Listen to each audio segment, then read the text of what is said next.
Bonjour. Alors, aujourd'hui, on va parler de la tragicomédie, hein, de Le Cid, hein. Le Cid, c'est une tragicomédie de Pierre Corneille, hein, d'accord. C'est un dramaturge français, bien sûr, hein. La tragédie, ça veut dire tragicomédie, la pièce de théâtre a été, bien sûr, jouait pour la première fois en 1637. Bien. Donc ici, il s'agit, si vous voulez, simultanément du rire et, si vous voulez, des pleurs. Parce que normalement, si vous voulez, dans l'extériorisation, on trouve le rire. Donc le rire, si vous voulez, c'est une façon de s'extérioriser. Ça veut dire d'exprimer justement des sentiments, hein, de se défouler de ça. Mais en même temps, on pourrait trouver aussi, hein, la catharsis, ça veut dire l'extériorisation à travers les pleurs. D'accord. Alors si on dit le Cid, ça veut dire on va rire, on va pleurer. On dit le bourgeois gentil, on va tout simplement rire. Si on dit Antigone, on va tout simplement pleurer.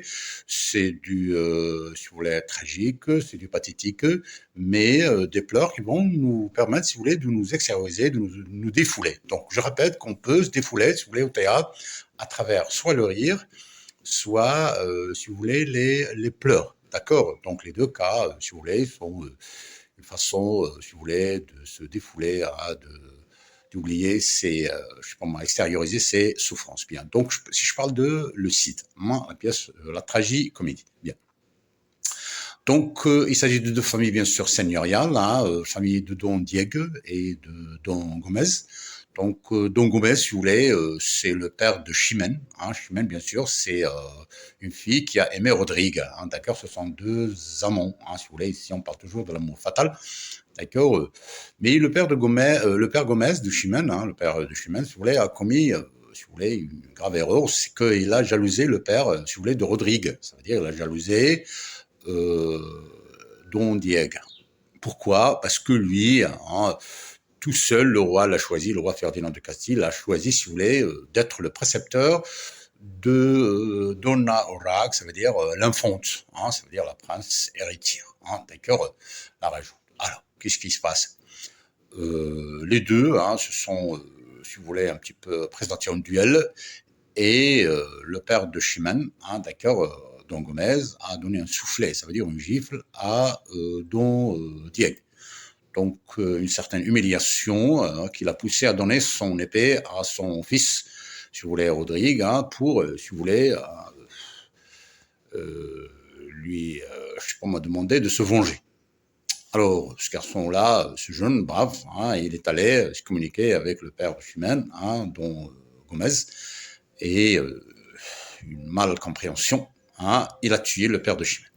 Alors, il a tué le père de sa bien-aimée. Donc, il se trouve ici dans un dilemme, d'accord. Donc, une alternative. Alors, soit il restait soit venger le bonheur familial, ça veut dire son père, ou bien, je sais pas moi, garder son amour, ça veut dire sa Chimène, hein, sa bien-aimée. Bien. Alors, qu'est-ce qui se passe? Bien que Chimène aime encore et toujours Rodrigue, elle est allée se plaindre au roi. Le roi, bien sûr, il doit l'exécuter. Il faut que quelque chose, je sais pas moi, se passe. Quelque chose doit se passer. Ça veut dire un miracle pour sauver, si vous voulez, Rodrigue. Heureusement, si vous voulez, l'Espagne est menacée par les morts, hein, des armées barbares. Hein, d'accord, ceux qui ont attaqué l'Espagne. Et à ce moment-là, il faut un salvateur, ça veut dire un ex machina pour sauver cette Espagne et écraser ses morts. Et en effet, c'est ce qui s'est passé. Rodrigue, bien sûr, avec des chanceliers, des cavaliers bien armés, avec de l'aide, avec des armes sophistiquées, il est allé écraser les morts, il les a écrasés. Et par conséquent, il est devenu plus fort que le roi. Donc ici, le roi, bien sûr, hein, il ne peut pas le tuer parce qu'il est très fort, parce qu'il a une cavalerie très forte, parce qu'il est devenu, hein, si vous voulez, le Cid, c'est devenu le roi, un héros national. Hein, il est nommé héros national, ça veut dire le plus fort, hein, le seigneur, le grand seigneur, si vous voulez, de la Castille, hein, de l'Espagne. Voilà, qu'est-ce qu'il faut faire? Il faut le respecter. Et par conséquent, le roi, encore une fois, si vous voulez, avec une complicité de, si vous voulez, Rodrigue, pardon, de Sonche, hein, dont Sonche, si vous voulez, c'est un autre amant de Chimène. Alors, on essaie de le tuer, de le liquider. Mais Rodrigue l'a désarmé et par conséquent, le roi, bien sûr, se trouve dans l'obligation de lui livrer, de lui donner, de lui accorder le mariage, bien sûr, avec Chimène. Une fête, bien sûr, sera programmée, d'accord. Donc, je pourrais dire ici que c'est une pièce de théâtre qui a été écrite, bien sûr, en vers, d'accord, et sur 2 à 2, ça veut dire des distiques, et en alexandrin. Je rappelle bien que Victor Hugo aussi l'écrit en alexandrin. Alexandrin, ça veut dire si on fait le découpage syllabique, on va trouver 10 syllabes, d'accord.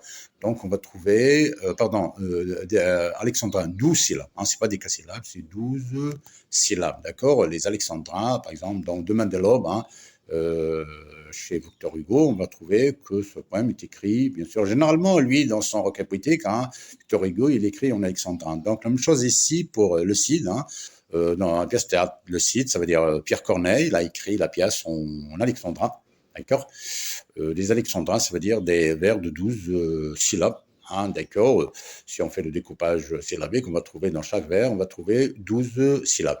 Donc je rappelle bien que c'est une pièce de théâtre, bien sûr, ici, qui dénonce les conflits familiaux, d'accord. Et je sais pas moi ici des dilemmes, vous voyez que c'est un grand dramaturge qui est arrivé à, si vous voulez, nous présenter une comédie, ça veut dire il y a le rire, il y a la mort, d'accord. Donc c'est très beau, une beauté, où l'écrivain ici, le dramaturge, bien sûr, arrive à nous présenter quelque chose de beau. Bien sûr, au XVIIe siècle, c'était écrit en vers. Donc, maintenant, bien sûr, on la joue en si vous voulez, en prose, d'accord, on se passe des verbes. Pourquoi? Parce que c'est comme dans, si vous voulez, Antigone, c'est une, si vous voulez, tragédie écrite en vers, si vous voulez, au 3e, 4e siècle avant Jésus-Christ, mais maintenant on la joue en prose. D'accord? Bien. Donc, je rappelle bien que les conflits familiaux, si vous voulez, c'est une entrave pour les mariages. Et ici, c'est un dilemme, d'accord, où Rodrigue se trouve, si vous voulez, dans, je sais pas moi, un grand problème devant sa bien-aimée, dont le père a été tué, par Rodrigue lui-même, et donc, si vous voulez, je sais pas moi, la conservation du bonheur, familial, si on regarde du bonheur familial, son père, il a été humilié, a été giflé par le père de Chimène, d'accord. Donc, je rappelle bien que c'est une tragicomédie, d'accord, qui a été présentée au XVIIe siècle par en vers en alexandrin, d'accord. Et ici, ça représente les, si vous voulez, les conflits, d'accord, les différents familiaux qui entravent les mariages. Et ce qui est très important comme moralité, bien sûr, qu'on peut tirer de cette tragicomédie, c'est, si vous voulez, Chimène qui a accepté, parce qu'elle n'a pas le choix. Mais comment faire, d'accord, pour accepter, je sais pas moi, quelqu'un qui l'a humilié et qui va l'épouser. Donc, qu'est-ce qu'elle a fait? Elle s'est résignée, mais dans la vertu. D'accord? Ça veut dire dans la noblesse je sais pas moi, déontologique, déontologie extraordinaire. Il a accepté, cet homme-là, bien qu'il ait tué son père, il a accepté comme héros national parce qu'il a prouvé, si vous voulez, mais lui, bien sûr, il s'est excusé. Il a dit que, si vous voulez, c'était un duel entre lui et son père. Mais c'est le père de Chimène qui l'avait bravé, qui l'avait défié. Lui, il n'allait pas le tuer comme ça, si vous voulez, directement, d'accord. Mais en tout cas, le crime, bien sûr, a été commis. Donc, Chimène, dans une vertu, une meilleure déontologie, il a accepté cette humiliation dans une vertu pour continuer à vivre, bien sûr, c'est pas suicider, continuer à vivre avec quelqu'un qui a tué son père, quelqu'un qu'elle aime, et lui aussi, elle l'aime, d'accord, bien. Donc, c'est dans la vertu, dans la résignation, que Chimène a accepté, si vous voulez, la vie et le mariage avec Rodrigue, le Cid, le héros national. Rappelons bien sûr que c'est le cas des États-Unis américains, si vous voulez, je sais pas moi, en 1945, ils ont bombardé, si vous voulez, les 2 villes, Hiroshima et Nagasaki. Donc c'était un bombardement, si vous voulez, fatal, qui a effacé 2 villes.